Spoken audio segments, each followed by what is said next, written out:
भोजन जीवन का ईंधन है, ऊर्जा का एक स्रोत है जो हमारे शरीर के कामकाज के लिए आवश्यक महत्वपूर्ण शक्ति में बदल जाता है। जब हम भोजन का सेवन करते हैं तो यह अपने भीतर निहित ऊर्जा को मुक्त करने के लिए विभिन्न प्रक्रियाओं के माध्यम से एक अविश्वसनीय यात्रा पर निकल पड़ता है। यह समझना कि यह परिवर्तन कैसे होता है हमें हमारे समग्र स्वास्थ्य के लिए पोषण के महत्व के बारे में बता सकता है। यात्रा मुंह से शुरू होती है, जहां चबाने की क्रिया भोजन को छोटे कणों में तोड़ देती है। एंजाइम युक्त लार फिर कार्बोहाइड्रेट के पाचन की शुरुआत करती है, उन्हें सरल शर्करा में बदल देती है। यह मिश्रण, जिसे बोलस के रूप में जाना जाता है, अन्न प्रणाली से होते हुए पेट में जाता है, जहां अम्लीय वातावरण प्रोटीन को अमीनो एसिड में तोड़ देता है।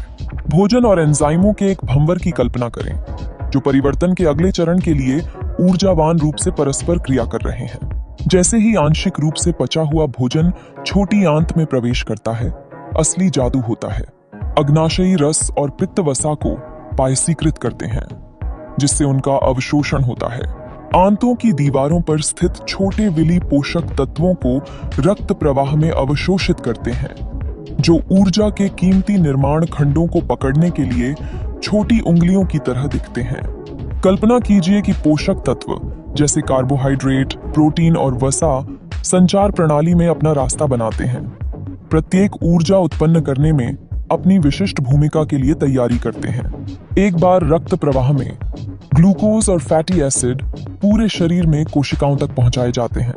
यहाँ माइटोकॉन्ड्रिया के भीतर कोशिका का पावर हाउस, ये अणु जटिल जैव रासायनिक प्रतिक्रियाओं की एक श्रृंखला से गुजरते हैं, जिन्हें सेलुलर श्वसन के रूप में जाना जाता है। एक शक्तिशाली कारखाने की कल्पना करें, जहां ऑक्सीजन और ग्लूकोज एक रिवेटिंग प्रक्रिया में मिलते हैं, जिससे एडेनोसिन ट्राइफॉस्फेट एटीपी का उत्पादन होता है, जो हमारी कोशिकाओं की प्राथमिक ऊर्जा मुद्रा है।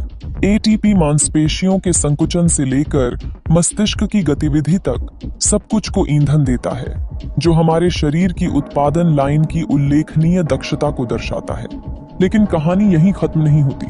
शरीर अपने ऊर्जा भंडारों के साथ निरंतर संचार में रहता है।